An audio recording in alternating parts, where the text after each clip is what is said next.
नमस्कार दोस्तों, स्वागत है आपका आज के मुख्य समाचार में, जिसमें सबसे पहली और बड़ी खबर में आपको बताएंगे कि 80 बनाम 20 को रोकने में जुटे हैं अखिलेश यादव। बीजेपी को मात देने की हो चुकी है पूरी तैयारी। दूसरी बड़ी खबर में जिक्र होगा कि जिनका नाम इतिहास में नहीं होता वही इतिहास बदलना चाहते हैं। अखिलेश यादव ने लिया अमर जवान की लौ जलाने का संकल्प। तीसरी बड़ी खबर में आपको बताएंगे कि अखिलेश यादव की पार्टी ने जारी की 30 स्टार प्रचारकों की लिस्ट। मुलायम सिंह इसमें सबसे ऊपर और चाचा शिवपाल रहे नदारद। दोस्तों, इसी के साथ चौथी बड़ी खबर में जिक्र होगा कि राहुल गांधी ने साधा योगी सरकार पर निशाना। कहा उत्तर प्रदेश में 5 साल में 16 लाख युवा हो गए हैं बेरोजगार। और पांचवी बड़ी खबर में आपको बताएंगे कि यूपी में 3 डीएम और 2 एसपी हटाए गए। चुनाव आयोग ने की कड़ी कार्रवाई। दोस्तों, हर एक खबर की गहराई में आपको ले जाएंगे, लेकिन उससे पहले अगर आपको भी ऐसा लगता है कि उत्तर प्रदेश में बदलाव की लहर बह चुकी है और सत्ता परिवर्तन निश्चित है, तो दोस्तों वीडियो लाइक करके अपना समर्थन दर्ज कराइए और साथ ही साथ कमेंट में हमें बताइए कि किसकी बन रही है उत्तर प्रदेश में सरकार। दोस्तों, करते हैं सबसे पहली और बड़ी खबर की तरफ। 20 बनाम 80 को रोकने में जुटे अखिलेश यादव। भाजपा को मात देने की कर ली है पूरी तैयारी। जी हां दोस्तों, चुनावी जंग में 80 बनाम 20 या फिर यूं कहें कि ध्रुवीकरण में बदलने से रोकने के लिए अखिलेश यादव अब खामोशी से रणनीति बदल रहे हैं। वो पार्टी के अधिकांश मुखर मुस्लिम नेताओं को चुनाव मैदान में उतारने के बजाय पर्दे के पीछे उनको कर रहे हैं और वो खुद भी ऐसी सीट से चुनाव लड़ने जा रहे हैं जहां मुस्लिम वोट बहुत कम है। बदले हुए हालात में कई जगह विरोधियों का मुकाबला करने के लिए पूर्व घोषित मुस्लिम प्रत्याशियों की जगह सवर्णों को टिकट दिया जा रहा है। और इसी के साथ भाजपा की ओर से तमाम चुनौतियों से मुकाबला करने में जुटी समाजवादी पार्टी किसी भी तरह चुनाव में वोटों का धार्मिक आधार पर ध्रुवीकरण रोकना चाहती है और उसकी कोशिश 15 बनाम 85 करने की है, यानी पिछड़ों, दलितों, मुस्लिमों को अपने साथ लाकर सवर्णों में भी सेंधमारी यह इसमें शामिल है। वहीं सपा में शामिल हुए स्वामी प्रसाद मौर्य इसका संकेत दे चुके हैं और अलग अलग पिछड़ी जातियों में थोड़ा थोड़ा आधार रखने वाले नेताओं को साथ लाकर सपा ओबीसी समीकरण तैयार किया है और इसमें सावित्रीबाई फुले, इंद्रजीत सरोज समेत कई सारे नेताओं के जरिए दलित वोट में भी सेंधमारी की कोशिश की जा रही है। समाजवादी पार्टी मान रही है कि मुस्लिम वोटों में अधिकांश हिस्सा उसे ही मिलेगा, ऐसे में मुस्लिम प्रत्याशी उतारने का रिस्क ज्यादा नहीं लिया जाए। रुक करते हैं अगली बड़ी खबर की तरफ। जिनका नाम इतिहास में नहीं होता वही इतिहास बदलना चाहते हैं। अखिलेश यादव ने लिया अमर जवान की लौ को वापस जलाने का संकल्प। जी हां दोस्तों, आपको बता दें कि अमर जवान ज्योति का नेशनल वॉर मेमोरियल में विलय करने को लेकर विवाद थमने का नाम नहीं ले रहा है और अब इसे लेकर सपा अध्यक्ष अखिलेश यादव ने केंद्र पर निशाना साधा है। और इतना ही नहीं, अखिलेश यादव ने इसे फिर से जलाने का भी ऐलान किया है और इससे पहले कांग्रेस नेता राहुल गांधी ने भी इस मुद्दा कि हम अपने सैनिकों के लिए अमर जवान ज्योति एक बार फिर जलाएंगे। अखिलेश यादव ने रविवार को ट्वीट किया कि अमर जवान ज्योति की स्मृति में इस बार 26 जनवरी को हम सब अपने अपने स्तर पर एक ज्योति जलाएं और मिलकर एक देश की एक आवाज उठाएं। 26 जनवरी को संकल्प उठाएंगे, अमर जवान ज्योति फिर से जलाएंगे। जिनका नाम देश के इतिहास में नहीं होता वही देश का इतिहास बदलना चाहते हैं। दोस्तों, पाकिस्तान के साथ 1971 के युद्ध के 50 साल पूरे होने के मौके पर इंडिया गेट पर जलने वाली अमर जवान ज्योति का शुक्रवार को नेशनल वॉर मेमोरियल में जलने वाली लौ में विलय कर दिया गया। इंडिया गेट पर 1972 में अमर जवान ज्योति का निर्माण हुआ था और इसका निर्माण 1971 में हुए भारत पाकिस्तान युद्ध में सर्वोच्च बलिदान देने वाले सैनिकों की याद में किया गया था। लेकिन अब इंडिया गेट पर अमर जवान ज्योति जलती हुई नजर नहीं आएगी। दोस्तों, राष्ट्रीय युद्ध स्मारक में अमर जवान ज्योति की लौ को विलय करने के फैसले पर कांग्रेस ने सवाल उठाए हैं। राहुल गांधी ने ट्वीट कर लिखा था कि बहुत दुख की बात है कि हमारे वीर जवानों के लिए जो अमर ज्योति जलती थी उसे आज बुझा दिया जाएगा। कुछ लोग देश प्रेम और बलिदान नहीं समझ सकते, कोई बात नहीं, हम अपने सैनिकों के लिए अमर जवान ज्योति एक बार फिर से जलाएंगे। दोस्तों, करते हैं अगली बड़ी खबर की तरफ, जिसमें आपको बता दें कि अखिलेश यादव की पार्टी ने जारी कर दिया है 30 स्टार प्रचारकों की लिस्ट और मुलायम सिंह इसमें सबसे ऊपर, चाचा शिवपाल रहे नदारद। दोस्तों, उत्तर प्रदेश विधानसभा चुनाव के लिए समाजवादी पार्टी की ओर से स्टार प्रचारकों की पहली लिस्ट जारी कर दी गई है। इस लिस्ट में 30 प्रचारकों के नाम शामिल किए गए हैं और इसमें मुलायम सिंह यादव, अखिलेश यादव के साथ हाल ही में भाजपा छोड़कर सपा में शामिल हुए स्वामी प्रसाद मौर्य का नाम भी शामिल है। हालांकि साइकिल छाप पर चुनाव लड़ रहे अखिलेश यादव के चाचा शिवपाल यादव को इस सूची में कहीं जगह नहीं मिली है। बता दें कि शिवपाल यादव की प्रगतिशील समाजवादी पार्टी का समाजवादी पार्टी में फिलहाल काल विलय नहीं हुआ है। उत्तर प्रदेश विधानसभा चुनाव 2022 के लिए सभी दलों की ओर से ताकत झोंकनी शुरू कर दी गई है और बड़ी चुनावी रैलियों पर तो अभी रोक है, लेकिन इसके साथ ही प्रचारकों की लिस्ट जारी जरूर की जा रही है। समाजवादी पार्टी की ओर से स्टार प्रचारकों की लिस्ट जारी की गई और इसमें 30 नेताओं को शामिल किया गया और इस लिस्ट में सबसे ऊपर मुलायम सिंह यादव का नाम है, उसके बाद अखिलेश यादव का नाम है, उसके बाद रामगोपाल यादव, जया बच्चन, डिंपल यादव, नरेश उत्तम का नाम भी स्टार प्रचारकों में शामिल किया गया है। रुख करते हैं अगली बड़ी खबर की तरफ। राहुल गांधी ने साधा योगी सरकार पर निशाना, कहा उत्तर प्रदेश में 5 साल में 16 लाख युवा हुए बेरोजगार। दोस्तों, कांग्रेस नेता राहुल गांधी ने यूपी व केंद्र की भाजपा सरकार पर हमला बोलते हुए कहा कि उत्तर प्रदेश में हर 24 घंटे में 880 युवाओं का रोजगार छिन जाता है। पिछले युवा बेरोजगार हो चुके हैं। वहीं केंद्र सरकार शुरू से ही लोगों के अधिकार छीनने की कोशिश कर रही है। ट्वीट की एक सीरीज में उन्होंने यूपीए सरकार की उपलब्धियां गिनाते हुए कहा कि मौलिक अधिकारों के बिना दुनिया का सबसे बड़ा लोकतंत्र कुछ नहीं होता। क्या आप इन अधिकारों के बिना भारत की कल्पना कर सकते हैं? राहुल गांधी ने सरकार पर युवाओं को अवसरों से वंचित करने का आरोप लगाया और उन्होंने कहा कि प्रधानमंत्री ने हर साल 2 करोड़ रोजगार देने का वादा किया था, लेकिन वो नहीं हो पाया। आखिरकार क्यों? क्योंकि भारत की संपत्ति 2-3 पूंजीपतियों के हाथ में जा रही है। उन्होंने कहा कि पारदर्शिता लोकतंत्र का दूसरा नाम है। लोगों को सवाल करने और उनका जवाब पाने का अधिकार है। उन्होंने कहा कि सूचना का अधिकार यूपीए सरकार ने लागू किया था।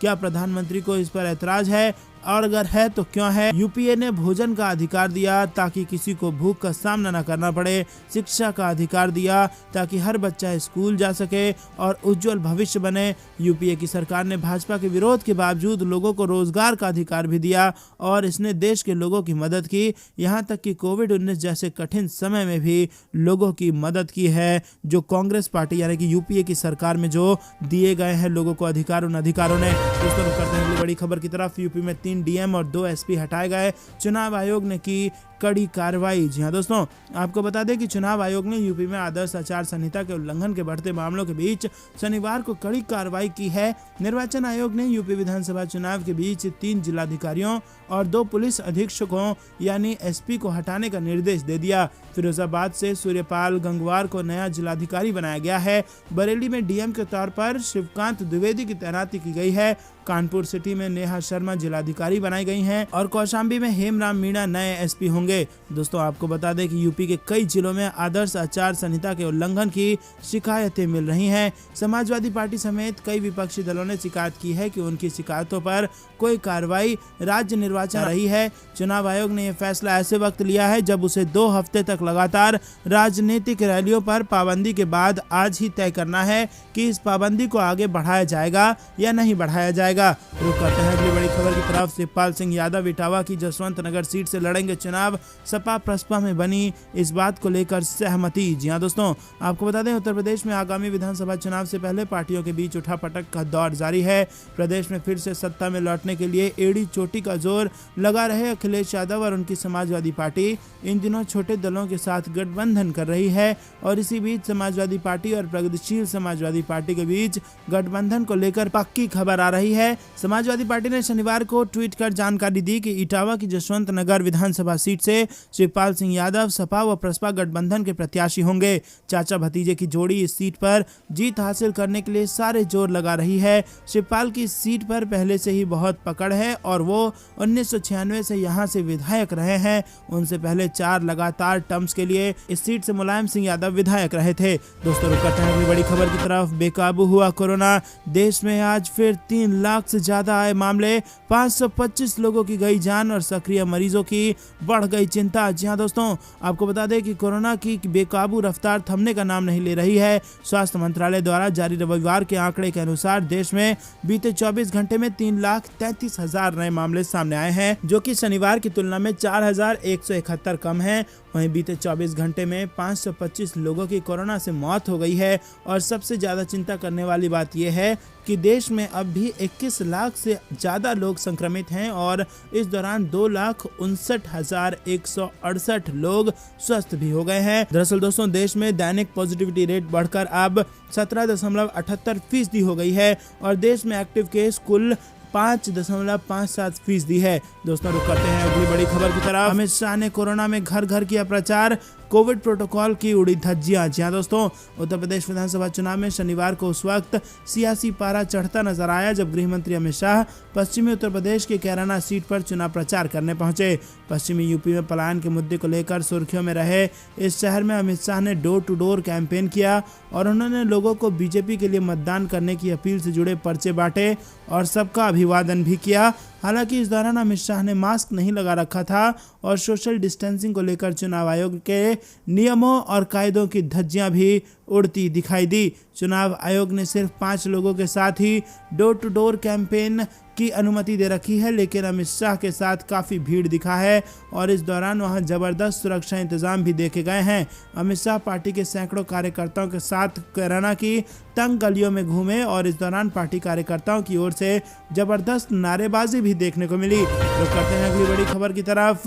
यूपी में का बा को लेकर अखिलेश यादव का तंज, एक गाने से डर गई डबल इंजन की सरकार। जी दोस्तों, बिहार की लोक गायिका और यूट्यूबर नेहा सिंह राठौर के गाने यूपी में का बा को लेकर अब समाजवादी पार्टी के अध्यक्ष अखिलेश यादव ने बीजेपी पर निशाना साधा। उन्होंने सीधे तौर पर ना तो नेहा का नाम लिया और ना ही गाने के बोल बोले। दोस्तों रुक करते हैं अगली बड़ी खबर की तरफ। जन अधिकारों को लेकर राहुल गांधी ने बीजेपी को घेरा, पीएम मोदी से पूछा कई बड़े सवाल। जी हां दोस्तों, आपको बता दें कि कांग्रेस नेता राहुल गांधी ने जन अधिकार को लेकर बीजेपी पर निशाना साधा। राहुल गांधी ने तीखे अंदाज में कहा कि मोदी सरकार शुरू से जन अधिकारों को खत्म करने की कोशिश करते आ रहे हैं और उन्होंने सवाल करते हुए पूछा कि जन अधिकारों के बिना दुनिया के सबसे बड़े लोकतंत्र का क्या मतलब है। दरअसल राहुल गांधी ने ट्वीट कर बीजेपी और प्रधानमंत्री नरेंद्र मोदी पर हमला बोलते हुए कहा कि जन अधिकारों के बिना दुनिया के सबसे बड़े लोकतंत्र का कोई मतलब नहीं है। मोदी सरकार शुरू से जन अधिकार कोशिश करती आ रही है।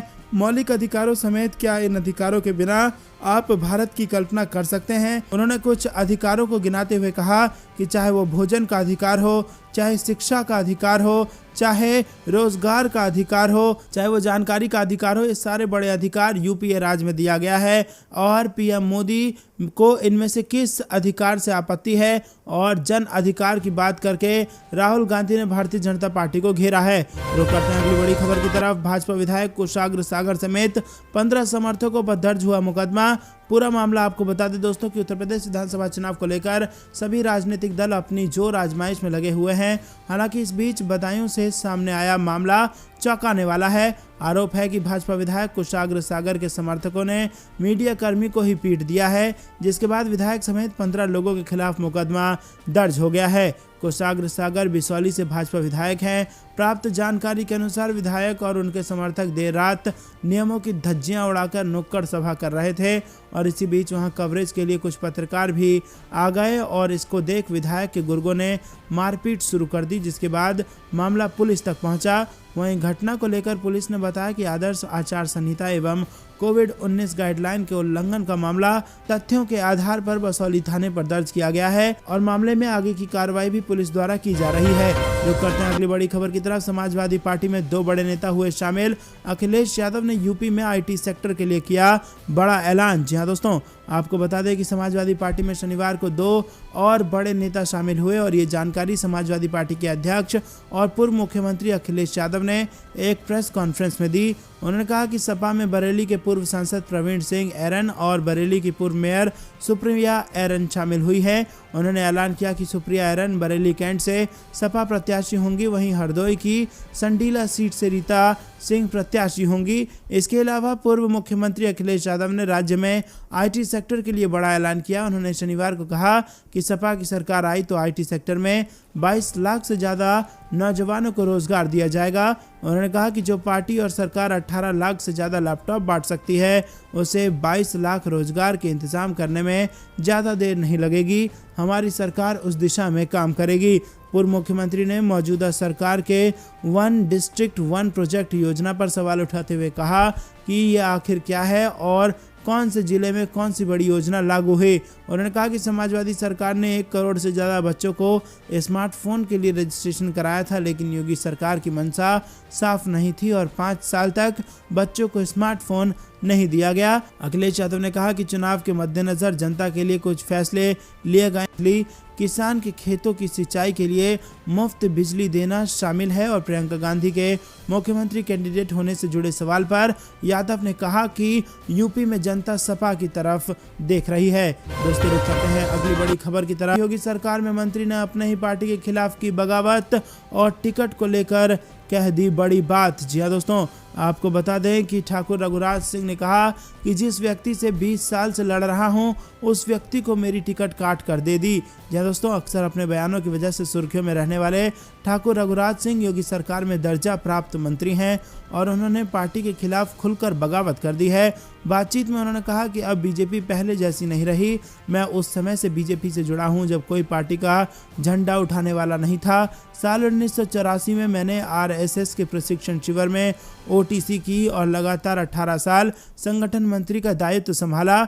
जिला से प्रदेश स्तर के कई दायित्वों का ईमानदारी से निर्वहन किया। वहीं आपको बता दें कि ठाकुर रघुराज सिंह ने कहा कि मुझसे एमएलसी और कैबिनेट मंत्री बनाने की बात कही थी और बरौली सीट से मैं सर्वे में भी टॉप रहा, लेकिन दल बदलुओं को पार्टी में ज़्यादा सम्मान दिया जा रहा है। ऐसे में बेईमान व्यक्तियों को टिकट देकर उन्होंने मेरा अपमान किया है। तो दोस्तों, आपको बता दें कि भाजपा में ये बड़े नेता ने फिर से यहाँ पर बगावत कर दी है और चुनाव से पहले भाजपा को लगा है फिर से बड़ा झटका। तो करते हैं अगली बड़ी खबर की तरफ। लगातार दूसरे दिन देश में कोरोना के 3 लाख से ज़्यादा नए केस, 24 घंटे में 488 लोगों की मौत। जी हाँ दोस्तों, देश में कोरोना वायरस संक्रमण ने फिर से रफ्तार पकड़ ली है। लगातार दूसरे दिन देश में 3 लाख से ज़्यादा नए केस सामने आए हैं।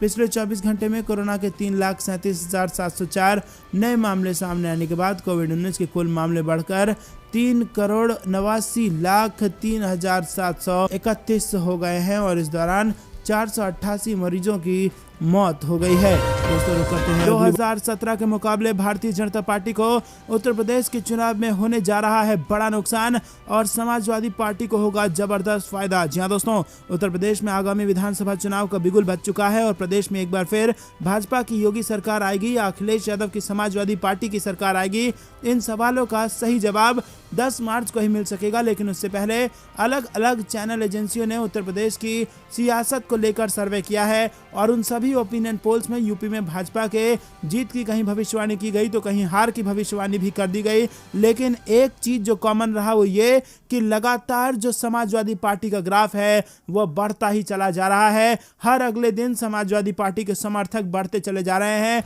और अगर बात इसकी की जाए कि क्या 2017 के मुकाबले भाजपा बेहतर प्रदर्शन कर पाएगी, तो उसका जवाब यह है कि भाजपा को बड़ा नुकसान होने की संभावना है। और इतना ही नहीं, समाजवादी पार्टी को बम्पर यहां पर सीटें मिल सकती हैं और सरकार बनाने की स्थिति में आ सकती है समाजवादी पार्टी 2022 के उत्तर प्रदेश के विधानसभा चुनाव के नतीजों के बाद। तो दोस्तों, नतीजों के लिए 10 तारीख का इंतजार करना होगा। लेकिन 403 विधानसभा सीट वाली उत्तर प्रदेश की विधानसभा में क्या समाजवादी पार्टी सरकार बनेगी कि नहीं बनेगी, आपको क्या कुछ लगता है कमेंट में जरूर बताइए। ओपिनियन पोल तो ये बता रहे हैं कि समाजवादी पार्टी लगातार हर रोज मजबूत होती जा रही है।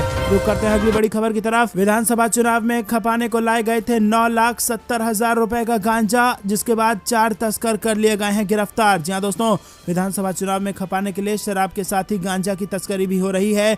आगरा में 2 कारों में उड़ीसा से गांजा लाया गया था। गुरुवार रात को थाना हरिपर्वत पुलिस ने चेकिंग में कारों को पकड़ लिया है। तलाशी में कारों से 9 लाख का गांजा बरामद किया गया है और 4 तस्कर भी पकड़ लिए गए हैं। एसपी सिटी विकास कुमार ने बताया कि गुरुवार रात को भगवान टॉकीज सर्विस रोड पर 2 कारों को चेकिंग में पकड़ा गया। कारों से 4 आरोपियों को पकड़ा गया और कारों की तलाशी में 23 पैकेट गांजा बरामद किया गया और इसका वजन तकरीबन 97 किलो था और इसकी कीमत तकरीबन 9,70,000 रुपए है। आपको बता दें कि पुलिस की पूछताछ में आरोपियों ने बताया कि गांजा उड़ीसा से लेकर आते हैं और वो नंदू उर्फ नरेंद्र गांजा उपलब्ध कराता है। और आपको बता दें कि कार से पैकेट में लेकर के आते हैं गांजा और उसको उत्तर प्रदेश के चुनाव में खपाने की कोशिश की गई थी। रुक करते हैं अगली बड़ी खबर की तरफ। बजट 2022 से पहले बोले बीजेपी सांसद, 2016 से लगातार फेल है नरेंद्र मोदी सरकार, खत्म होना चाहिए इनकम टैक्स। जी हाँ दोस्तों, आपको बता दें, केंद्रीय बजट से पहले भारतीय जनता पार्टी के सांसद सुब्रमण्यम स्वामी ने अपनी पार्टी और प्रधानमंत्री नरेंद्र मोदी पर सवालिया निशान लगाए हैं। उन्होंने कहा है कि पीएम मोदी के नेतृत्व वाली एनडीए सरकार साल 2016 से लगातार फेल है और ये बात भाजपा सांसद ने बिजनेस वेबसाइट बिजनेस टुडे को दी और इंटरव्यू में उन्होंने कहा और मांग की कि हिंदुस्तान की अर्थव्यवस्था को रफ्तार देने के लिए